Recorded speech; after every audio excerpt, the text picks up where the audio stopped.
Hello, Paul. Hope you're doing well sitting on a beach somewhere. You'll be happy to know that Water Babies still exists. The company is still in Devon. Nothing much has changed, or lots has changed. Is in fact, I think we're doing a lot, but you'll be proud of everything that's taking place in the business.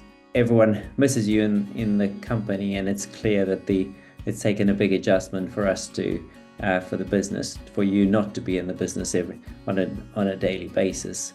I still remember when we were introduced, which was about four and a half years ago in Devon. I was coming down for an interview. We'd met on Teams a couple of times before, and I think I got stuck in traffic and have been living in London, so I was getting ready to get dressed into my chinos and golf shirt for my interview, and was running late, having come from the beach.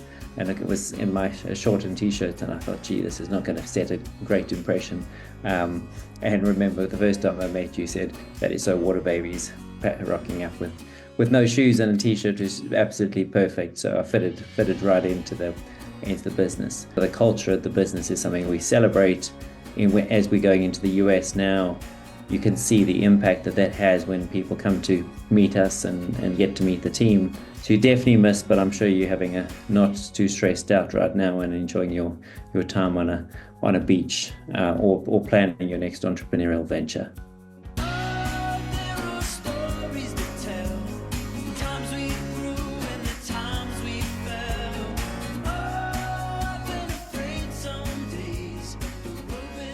One question that I'm usually asked by potential clients is, what stops a franchisee from walking away from the franchise, saving the royalty percentage that they're paying, once they've learned how to do it? And I think brand building exercises, the power of the brand, the support that you give them, and obviously the new route to market, that improved way of doing things, obviously must play an important part. Did you find the same in your business? Yeah, and I'm actually really upfront and blunt about this very point when people come to me as potential franchisees. They're quite a thorough franchise day, and in the old days I used to pretty well run it all. And there's a point in the middle of it, because we always say to them, you must bring your partner. So in most cases a husband, because lots of our franchisees are ladies. And anybody else you want to, bring your accountant. But here's the other bit I say, bring the most sceptical person, because you're all starry-eyed and think this is great. That's why you're talking to me. Your father-in-law, whatever, whoever, the most brother-in-law, sceptical person. Whoever tells you, and, be careful. And you want them to ask the most difficult questions. Yeah. And we shouldn't be shying away from it. If we're doing a soft shoe shuffle, don't go anywhere near our franchise. So people come down with these people, I think great. And to that point, so they get quite brave during the day, these people, they ask more poignant questions. But the one they never ask is, why don't I go and do it myself? But they're all thinking it. Because I'm an entrepreneur, I'd be thinking it. So I answer it. I go, now, the one question you haven't asked me is, why should you not go and do it yourself? And they're like, I'm glad you said that. Because actually it's the number one thing we want to know. And I go, my speech to them is, and this is the difference between a good franchise system and a bad franchise system to me anyway. One of the differences, a good franchise system is you should be able to do two business plans. You should do a business plan on doing it yourself, not paying the royalty fee and everything else you think you need to pay, and a business plan on doing it our system, paying all those royalty fees, and our business plan should make more money at the bottom line than you doing it yourself. And if it doesn't, you should ask yourself why you're doing ours. Now, you may have other reasons. I want to be part of the family. I don't want to do it on my own. These are all valid reasons. But to me, a good franchise system should give you all of that. You're not on your own. It's part of the family, and you're making more money than doing it yourself. Why do people buy a McDonald's and not go and start up Billy's Burger Bar? So, and now let me prove to you, and the journey that we're going to take you on before you sign the dotted line is to show you that, and ask that question continually in this phase of your looking to whether we're a franchise for you. And the bit that I say to them is the bit that you forget, because that then leads to support. So I then go, the bit that you forget is 11%, and this bit's going to make you wince a bit now. So I go, in the UK, you're going to give me 11% of your turnover. That's what I'm going to take. And I say, you're going to talk to lots of franchisors, and you're going to do lots of research, and they're going to say to you that for that 11%, they're going to do X, Y, and Z. They're going to do so much for this and so much for that, and this is the support. I'm not saying that. That 11% you're giving me, this is literally what I say, that 11% you're giving me, that's mine. It's my company, Paul Thompson, that's my 11%. If I want to go and get dancing girls, buy Ferraris, go and buy houses and yachts, sniff it up my nose, that's what I'm doing with it. You don't ask me how I'm spending it. The 89% that you're going to keep, that's yours. I'm not going to come and knock on your door and ask you how you're spending that. That's our relationship. It just so happens in this franchise system that I actually care about you and want you to succeed. So I'm taking a lot of that 11% and I'm providing all of these services. That's why there's 50 people sitting here. That's why we do X, Y, and Z for you. Yeah? Mm-hmm. And that's how I start it. And it's really interesting to watch them. They're like...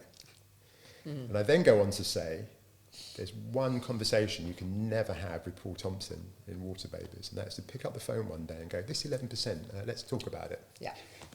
What do you do for that? Because I say, at the beginning, you're going to see the value of that 11%. You're going to ask me everything about everything all the time, and it's brand new, and you're going to go, yeah, I'm getting all this, I can see the support. 3 years down the road, you're going to know a lot of this stuff. You're still going to be spending me 11%. We're still here supporting you and advising you on the next thing that's going to happen in evolution. But you could start to think, I'm getting less value for that. And actually, guess what? It's a bigger number because your business is growing. Yeah? And you may get to the point where you go, should I do it on my own? I'm going to question 11%. If you pick up the phone to Paul Thompson, you'll get a very calm response, which is, it's now time for you to leave the network, isn't it? Yeah. Because I'm never going to justify it to you. Yeah. The relationship is starting to break down. Yeah. I've never had that phone call. Because I'm really upfront with them. We've had a couple of people who've gone off to try and do it on their own, to your point. So it's happened to us. Yeah. And they've all failed. Yeah. Okay? Yeah. Because the other bit I say to them is, you get all this support, and we give a ton of support. Okay? This is what you get. And I give them an example. I go, your 11% is going to equate to this, say, in the first year in real cash. Let's talk cash, let's talk percentage. You're earning this, you're going to give me this. This is the number that's going to leave your bank account in the course of the year. That's quite a number. I'd be looking at that number, going, what do I get for that? And I said, we've just built a new CRM system. That cost us hundreds of thousands of pounds, a new website and CRM system. If you wanted to compete with Water Babies at the same level, you get that for free, then you'd have to go and build that. And that would cost you hundreds of thousands of pounds. With all the mistakes that you might make as well. Precisely. Franchise know-how is not just about all the stuff that you get right. 100%. It's also about a lot of stuff that you get wrong. And that's and literally what I say. That's what I say. Literally that. And I give them live examples of that. And I say, if you're really smart, what you will see very quickly, don't just believe me, you're going to business plan it, you'll see very quickly these two things. You'll see the practical, literal things you'll get. On day one, you're going to leave with 2 carloads of kit, and you're going to get a website and all this stuff. You're going to see that. But you're also going to see the advice as well that you get, which is going to, and you'll see that through this part of the journey as we talk to you about the things you should and shouldn't do to make sure that your business is successful. Throughout your journey, the last 22 years, how many times have you actually looked at the way that your system pans out and supports your franchisees, i.e. doing some kind of audit, and benchmarking yourself against the best practice? Yeah, all the time. So I'm really passionate about whether it's what we do in the pool or how we run a franchise business. As soon as you think you're doing it right and you're the best at it, then you're already behind the curve. Yeah. So we're always evolving, we're always looking. So we're always going to look at other swim schools, we're always going to look at other franchisees. That's why members of the BFA go and talk to other people, how they're doing it, what's going on. Some of it's always, if you're good, these things may be marginal gains, but they're all gains. They're all different. The world moves on. We did leafleting. But at least you can confirm that it is, yes, absolutely, yeah. So, or you confirm what you're doing is right, exactly. Yeah. So, always open to what's going on. We never get arrogant about we know. Now, sometimes you get that in the office. People go, we've got this licked. And I go, yeah. change that point of view very, very quickly. So we're always looking, we're always open. And I'm amazed because I advise a couple of startup franchise businesses and I'm doing one at the moment. And I'm like, we don't do that. That's brilliant. I've never seen that bit of technology. That is fantastic. Yeah. So as we always say, every day is a school day. 100%. So we're always open to it. And then with the network, we're always talking, we're always surveying, we're always going in, everything we've said, but there's real interaction. Every month we talk to the network, there's a network-wide call. So there's an awful lot of interaction within the system. So believe me, we know if they're frustrated about something. And they do get frustrated about things, of course they do. We get things wrong. which is the other thing I say when people join us. We're human. We're going to mess up. Yeah. And we may drop a couple of clangers. We do that very rarely, but sod's law is going to happen at some point. Doing it for the best reasons, but if we do, we'll pick it up and we'll sort it out. You can have a go at us if we do. So I think just going to be open with them, constantly involve them, the whole pod thing, being part of the structure, break that down.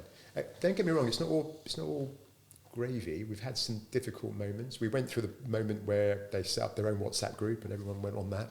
The classic franchisee moany session. Yeah. That became quite toxic at one point. So, we had to go, why is that going on? And, put things in place to address that. How did you manage that? Because communication is a massive thing. We've got certain things that we advise and that we can and solutions that we bring in. But how did you deal with that at the time? Because that is so common, what you just explained there. It happens all the time, without a doubt. And whether it's Facebook groups or WhatsApp groups, they're all free. They're easy to set up. People use them day to day for everything. So everyone knows how to use them and get on them. How did you address that? I think at the very beginning I didn't handle it very well. I took it quite personally, actually. Because one of the things, jumping around a bit, one of the things I found with the way that we started Water Babies, come stay in the house, almost incredibly personal, which worked for us as a brand. But there comes a point where that's not sustainable when you actually get too much into the lives of your franchisees. I've got a problem with my marriage or whatever, and I just get in a car and drive and have a curry and talk to you, like I could help you. Yeah. That gets ridiculous after a while, so you get too invested. So you take things too personally what happens. So when that happened, when they set up their own group, I took that really personally. I was like, why are they doing that? And then I heard something. I didn't mind them talking, because we're a completely open system, but it was negative talk. Yeah. And it was inaccurate. Yeah. And so I took that quite personally. Didn't handle it well. Steve was really good at that point for me. He was like, just calm down. But then you get, as I said before, you focus on what you do to sort it out. And so clearly something was wrong in the comms, in how we were doing things. And so we looked to address that. And over time, that's become a non-event now, because everyone is very, very, we've sorted that out. And I think that's very common in franchising. Yeah. And I think you've also got to. This actually goes in Water Babies folklore history. This is a not good Paul Thompson moment. So it's not all sunshine and roses. Around this time, I was really angry with the network. Like they've got this WhatsApp group and they're not listening, and we had a conference, and this is famous. This conference, this Paul Thompson speech. This is how to get it absolutely wrong. And I stood up and I was really, really angry. In fact, I even came in like a grumpy old man, and I sat to the front of the room and I wasn't talking to anybody. I was really angry. That's not like you, Paul. Not like me at all. And literally not like me. It's like, who is this person? I wasn't screaming and shouting, but I was like, had a real cob on. Totally immature. Right? I'll totally admit it. Right? I got this wrong. So I stood up at the conference at the beginning and did this speech of the journey of a franchisee from a child to petulant teenager. You did Familiar with that. Now, every franchisor knows this story, don't they? Listen at the beginning, then they think they know it all, and then they finally come back to you. Then they kick off and teenager. So every franchisor knows it. Every franchisor in the room would have but who stands up and actually literally says it? So I've got these franchisees look at me going, "You're calling me a petulant?" I mean, it literally went mental in the room. I was like, Oops. Not good. Not good. Grenade thrown. But it's an example of getting it wrong. But all families row. And do you know what? In the end of the day, I learned a lot. Certainly don't do something like that again.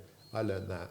But the franchisees also learned. They learned that they generally upset me. And they know I really care about them. Yeah. So they thought, maybe we've gone a bit far as well. Yeah. And we had a bit of a love-in again. So it kind of cleared the air a bit. Yeah. And I think we're in a system where we could do that. We've had some moments in Water Babies. These are very few, by the way, but we've had these moments. I don't want to give I think one of the impressions of Water Babies, like any franchise system, is everything is lovely and it's just there's stuff under the carpet. We've got our difficulties. We've had our moments. Every business does. If they tell you they don't, it's nonsense. Technology is something that you mentioned, and it's a big, big reason, and I don't think enough franchisors make enough of it, if I'm honest, to a potential franchisee? So the things they don't know now, what could you tell them? Because it's okay, I could tell them that, but they're probably not going to listen to me, but they're going to listen to you. Well, I'm going to tell them the same thing you're going to tell them. But they're going to listen to you more than me. This is so fun, isn't it? We have exactly the same thing with our franchise there. We could tell them, but they won't listen to us. So we get what the franchisees to say, that's a really good idea. Yes, so, exactly. Exactly the same, isn't it? So it's so funny. So you're going to need it.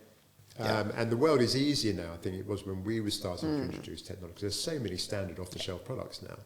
So you're going to need a finance package of some sort, aren't you? You're definitely going to need a CRM system. I'm struggling to think of a business that doesn't, franchising at some level. So you're going to need a CRM system that's either bespoke or not. So you're going to use those things. And I'm sure that depending on the business that you're in, that's going to be big or small depending on what it is you're trying to, what products or service you're providing. What do they call it? Tech stack in America. There you go. Your tech stack. What's your tech stack? What's your tech stack? Businesses are comparing their tech stacks. Yeah. Yeah. So, well, there you go. So I'd say sit down at the very beginning when you're creating your system and go, what is my tech stack? And if you haven't got a clue what that is, go find some people who can talk to you about it, who've either done it or can tell you some of the things you're going to think about. So some things are going to be basic, like you need a CRM system, you need an accounting package, you need those things. You need a website, you want it all to talk to each other. That's going to be 101, isn't it? So you're going to start there. Have you thought about that? What's that going to cost? At what point can you afford it? So if I think about us, yes, we started with a Word document. Yeah. Wow. First booking, one line on a Word document. Yeah.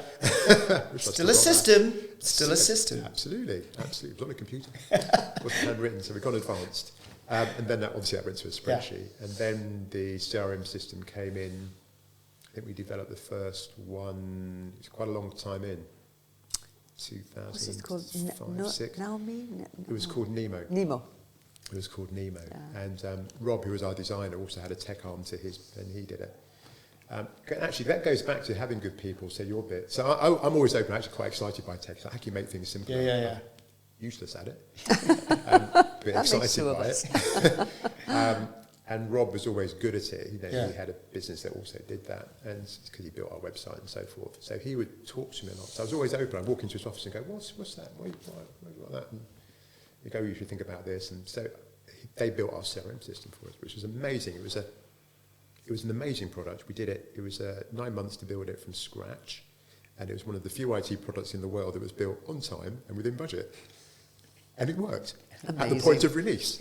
That's never happened to me since. Amazing. And Nemo became the backbone of what we did. And it's just evolved massively since then. It became redundant not that long ago. We built a whole new system now called Ada. So you're going to need it.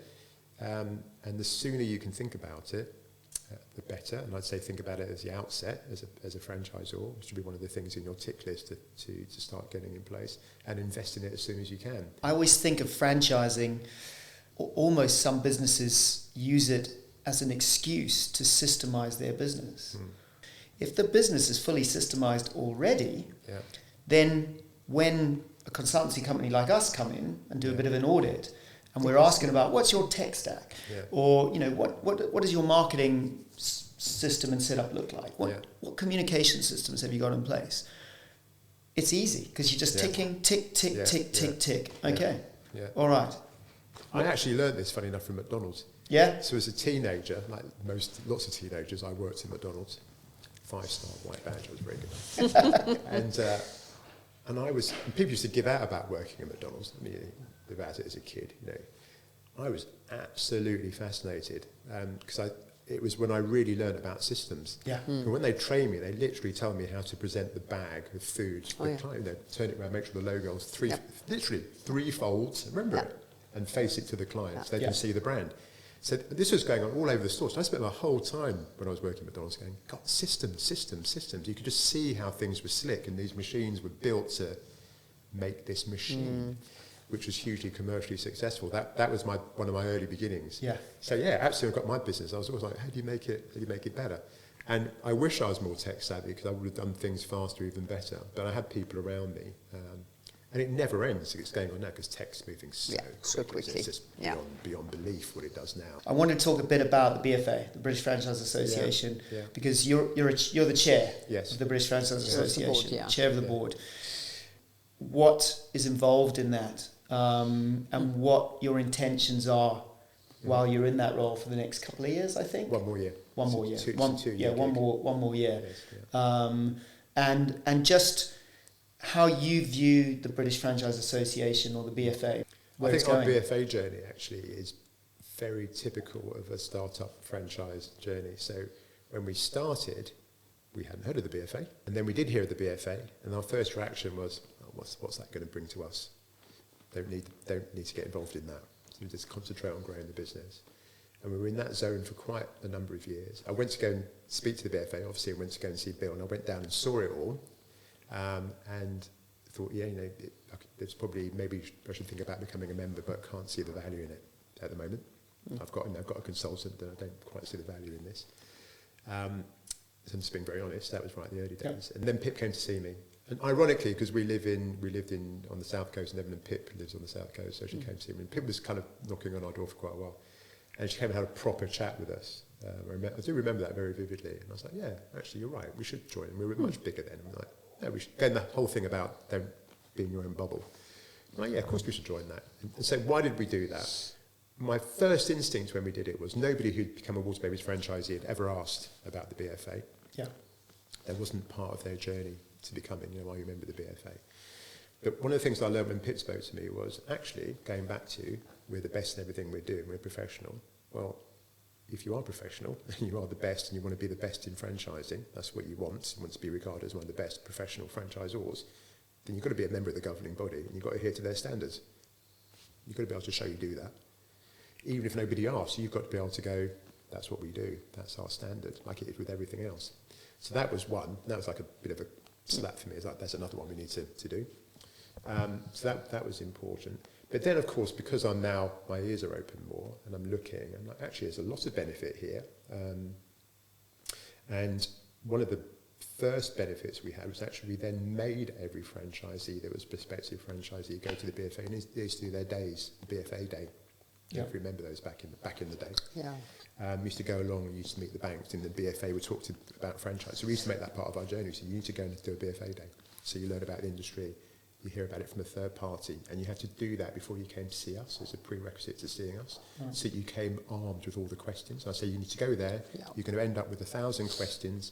You need to come to see us, and we should be able to answer those questions unambiguously. So learn more about franchising. Yeah, what's good generally, and bad. Yeah. What's good and bad. Yeah. Then come with that toolkit and assess us. You've got a proper tick sheet. Yeah. Yeah.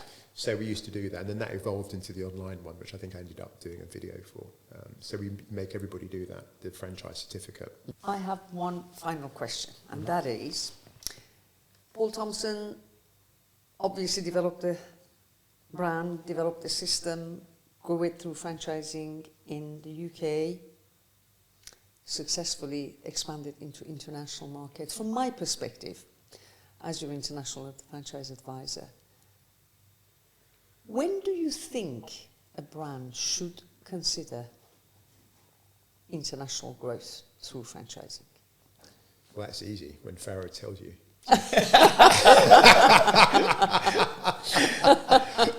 The right answer. Job done. That's it, okay, wrap. It's a wrap. Cut.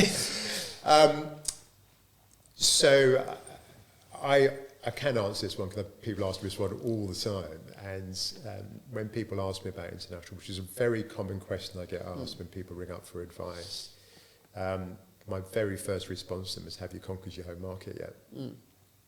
So if you haven't conquered your own market, don't bother. That's literally what I say to them.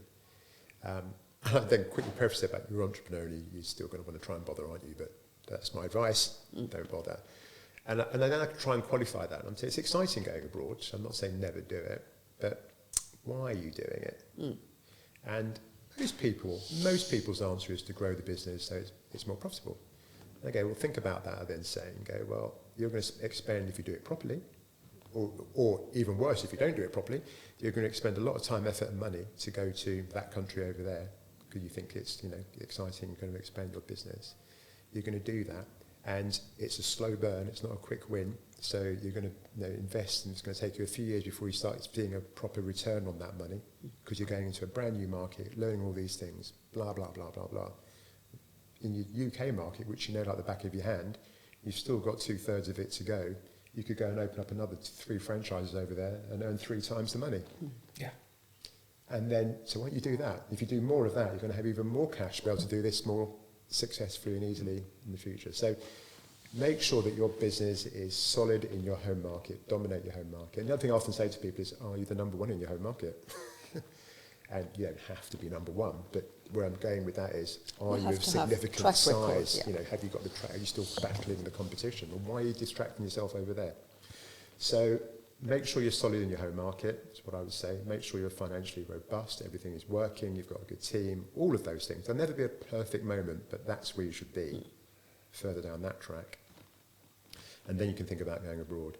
And I always say, you've heard me say at many conferences, when you're thinking about going abroad, go and get a consultant. There's a really good example you can say to people who think about going international on the cost point. So, okay, you've got to invest to do it. And then they'll go, yeah. And I'll go, no, you really have. And you won't be thinking of half the things you've got to invest in. And I'll go, here's an example for you. So you've got a UK website, haven't you? Yeah, I have. And you want to go to Germany. What are you going to do with that your website? You've got to make that applicable for the German market. You've got to redo your German website. How much is that going to cost you to do that? Someone's got to translate it. You've got a tone of voice. You've got to get someone to actually do the right tone of voice, not just translate the words. Yeah. Who's going to do that? Where are you going to host it? And the rules in Germany are different to they are in the UK. Yeah. And the list goes on. Just run those numbers. And then think about your CRM system, because they'll then make your eyes water. Yeah. Yeah. And then what are the laws of that land?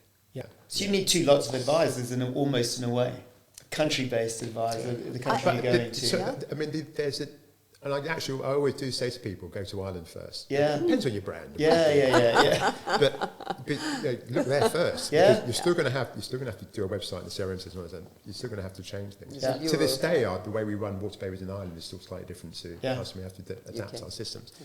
But it's going to cost you less than going to Germany. It's still going to cost you, but you're going to, it's more cost effective if you're worrying about how much money you've got to invest in it. Yeah. And you can service it that much more easily.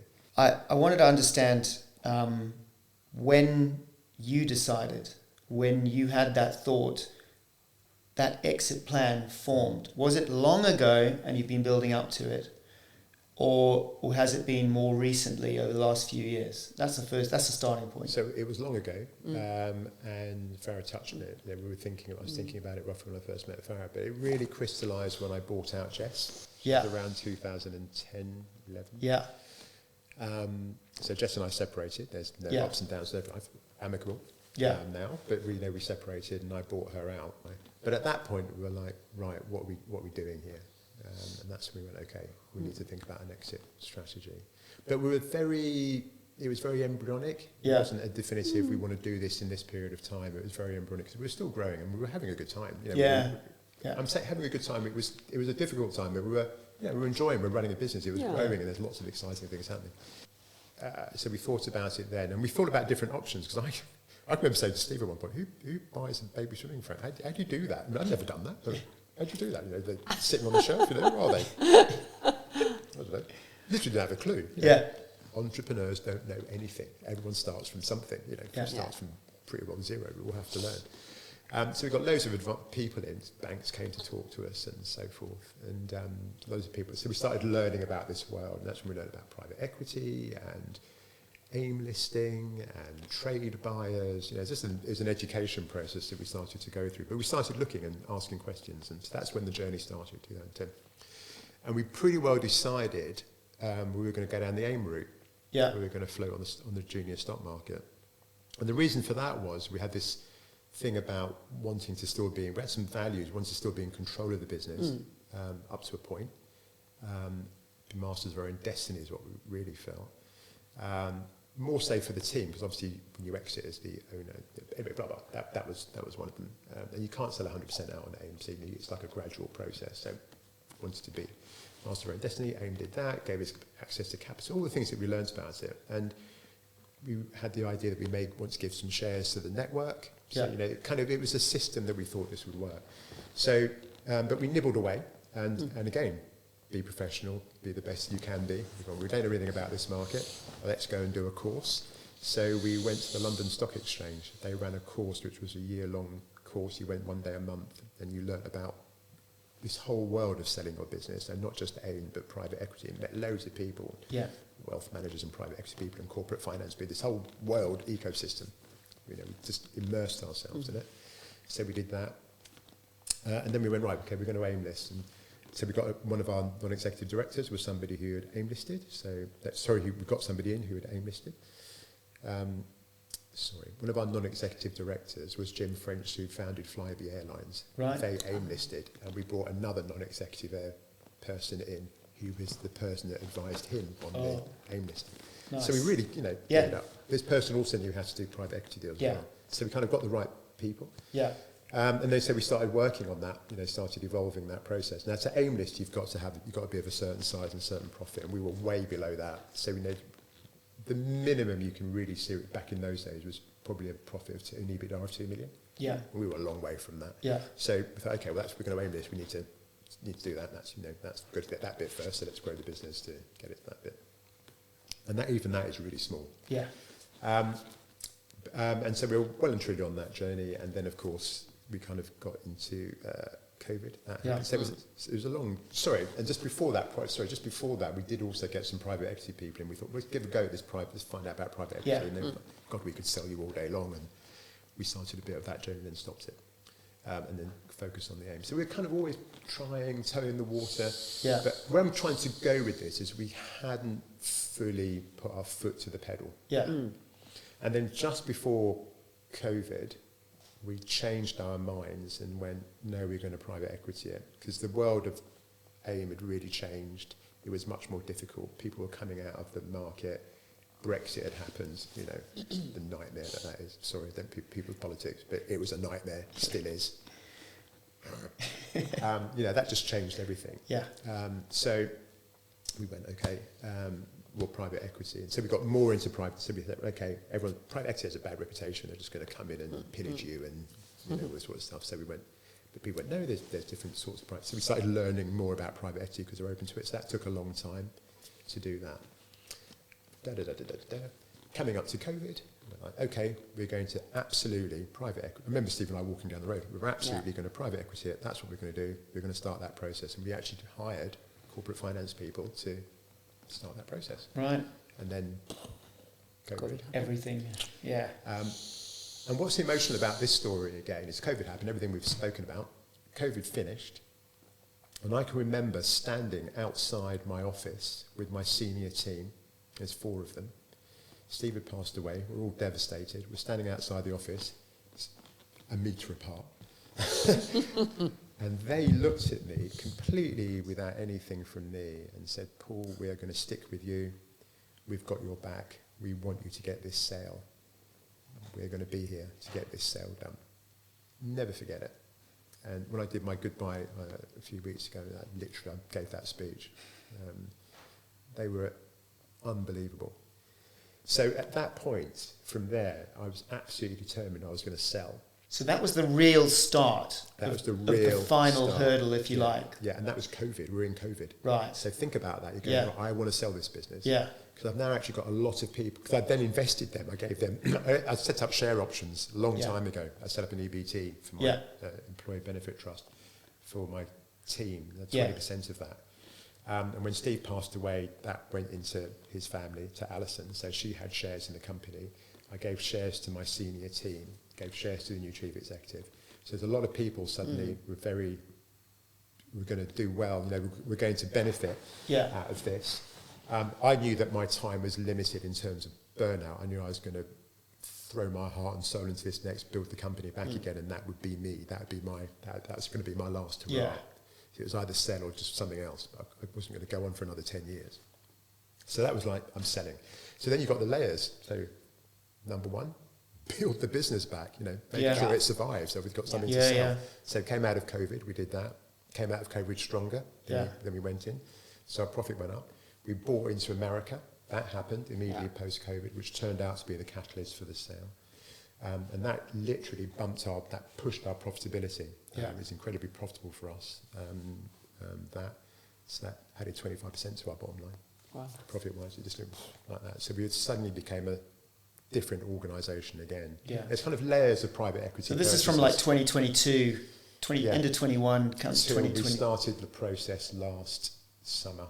Right. 24, literally hiring people to do it. Okay. So between COVID, so Steve passed away 2020, so 2020 to 2023, we're building business back. Right. New chief executive in, build the business back. You don't have potential buyers at this stage? Not looking. Okay. Because we're building the business back. Right.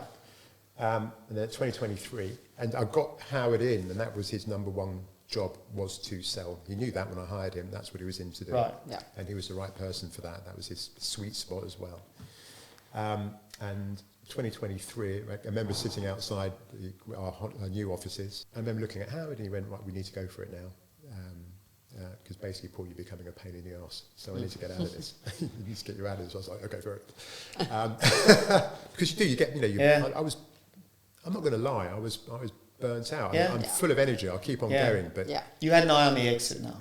I had an eye on the exit, but it was hard work now for me. It's like being a football manager. I built the thing back again. It was like, suddenly after all the maybe, should we, how are we, what we're going to do, that was the crystal when we went, we are doing this. We are now going to go and get the advisors. And so we did that. So we're going to do private equity. So private equity, and we're doing it. And we thought the whole thing would take about a year, 9 months if we were lucky. And so the first thing we had to go and do was go and get corporate finance advisors. We're like your estate agents. And so we had a beauty parade of 5 or 6 of those, and we chose one. Clearwater. We chose Clearwater, based in London. We went through quite a beauty parade for that. They're all about fit and culture. And there were some really good ones. It was a really quite close call. It was very difficult. We chose them. Then we had to get our lawyers. We had to get a legal team. And we chose Brown Jacobson, based in the Midlands. And I chose them because everything always has links. I chose Brown Jacobson because when I bought out Jess, I didn't think we were going to be able to get a cash flow loan because at that time the world had turned flat. It was really difficult and banks weren't doing it. We banked with Lloyds. And so we were going to go private equity. I was actually going to sell my soul. I would have lost control of the company for a fraction. Yeah. And Brown Jacobson came in. We were on the private equity route then. And we didn't like the person. It was all wrong. But I was just focused on I need to buy out Jess. And this guy from Brown Jacobson came in. And he was a proper, again, northerner. Love northerners. And he was basically, what the F are you doing? He's got an amazing company here. It's a significant sum of money, but it's peanuts in the whole scheme of things. Go and get a loan from the bank. The banks won't loan. Go and get a loan from the bank, idiot.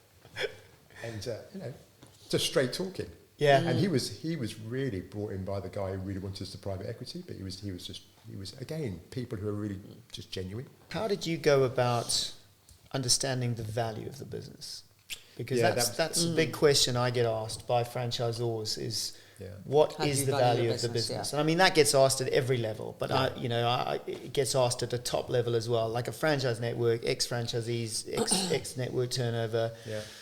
How do you value that? How did you go about it? We are non-executive. Made us go around and speak to a couple of private equity people. Yeah. And you're doing it in a very kind of low-key, we're thinking about setting up business. You try not to play hard to get. And how would you go about? What would you think? And to your point, there's not really a benchmark for a swim school in franchising. No. There's a benchmark for food businesses. There's a benchmark for lots of benchmarks, not for us. So what would they think? So we had a multiple in our head. And everyone's going to be an entrepreneur. No, the multiple. Always. Over here. But what's the market going to say? And so we asked a couple, and they came back with a multiple. People tend to come back with the same multiple, and it was quite a low multiple. Yeah.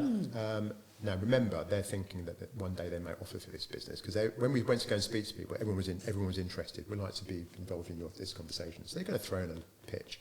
So that's their low ball. So you're thinking, it's a bit more than that. So that starts to give you a feel for where you are. So that's how we did it, by going out and talking to the market. And our financial advisors kind of gave us their view as well. It so happens that we did better than those lowball ones. Yeah. We didn't get to this one over here. Yeah. We were actually almost just over the middle. Right.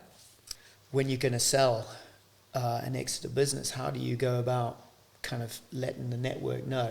And in your case, it's kind of obvious, and it's not really a problem. Yeah. But I've seen other franchisors do it in a very different way, where it's a total secret Right till the very end, and the buyer is an unknown Who it is, who is just going to come and rip the heart out of the business, the culture, and essentially the people that built it. Yeah. And the seller gives no real thought to all of them. Completely. And I've seen that happen. And this is the absolute antithesis of that. We couldn't tell the franchisees exactly as we were going through the process that we were going through it. No. But it wasn't. But we had told the franchisees from many years ago that I was exiting. Yeah. And for the last year and a bit, I really stepped back out of the business. So all that had been thought through. So they saw that I wasn't involved. They could see that the business was in safe hands. So that when it did happen, they could go, well, Paul hasn't been around for quite a long time. Yeah. It's okay. Yeah. It was smooth. It's not a massive hole that you leave. I spoke to every single franchisee after the sale. I had a video call with every single one worldwide to thank them for their contribution to Water Babies. Every single one. Those are quite emotional calls, particularly for the people there from the old guard, you can imagine. And I asked all of them, was it a surprise? And not a single one said no. It's just a surprise when it finally happens, but you've been telling us for a long time. So, and we trust that you've got good people. It was seamless from that point of view. Everyone at head office knew because they were involved in the whole due diligence process, which was a living nightmare. Living nightmare. Particularly for your finance director. I didn't say that about the sale, but wrap your finance director in cotton wool because their life goes down the toilet. So our finance team were phenomenal. Congratulations. And one final thing, what would be your advice to a franchisor, whatever the ownership structure looks like of that franchisor that has built a network and is looking at the exit strategy, is looking to exit? Yeah. You've been through it. What would you say to them? How should they look at it, and how long should they give it in that process? I would say you need to give it a good 3-year window, because once you actually press the button, remember we thought to ourselves it'd be a year, and that's probably the truth of that is probably it's more like 18 months. When you literally go, we're going to do it now and start getting the team together. So everyone's going to underestimate that. Everyone's going to say it's 6 to 9 months. It's not. Yeah. You can be lucky, but it's not. So that's a year and a half, and you need at least a year and a half to get your house in order. Yeah. So I think you're looking at least a 3-year journey, probably 4, and most of that is getting your house in order. Yeah. Because you've got to be really clear about what you're selling, and this is what it looks like. And that's like me stepping back and so forth. So having a chief executive, because the buyers, people don't know this, but the buyers, I met them properly, face to face, twice, and 1 video call. Right. And that sounds weird, doesn't it? When you're selling at such a big number to people. Yeah. Yeah. They want to see you all the time, but they're not buying me. I'm leaving. Yeah. Yeah. They're buying business, Howard and my directors and the head office team. Yeah. I'm leaving. Yeah. So they obviously want to meet me. But if I'm integral, if I'm in the middle of that, they're going to go, well, you're integral. Yeah. So we're buying you. You've got to stay. Or you've got to have an earn out, whatever the hell it happens to be. So if you really want to get out, which I think most entrepreneurs do by the time it comes to that point, and try and minimise the earn out aspects of your deal, then you need to prove to somebody coming in that the business doesn't run with you. Just because you're in, Yeah. But you've got to demonstrate that. Yeah. So demonstrate that is words, but actually action. So the whole time through the process, they never spoke to me. I had a couple of little emails, literal quips. Yeah. They never spoke to me. Met them at the beginning, never spoke to me, and they saw me at the end afterwards. They flew in afterwards, and we saw them then. They just saw me bawling for 2 days, which was very embarrassing. Yeah.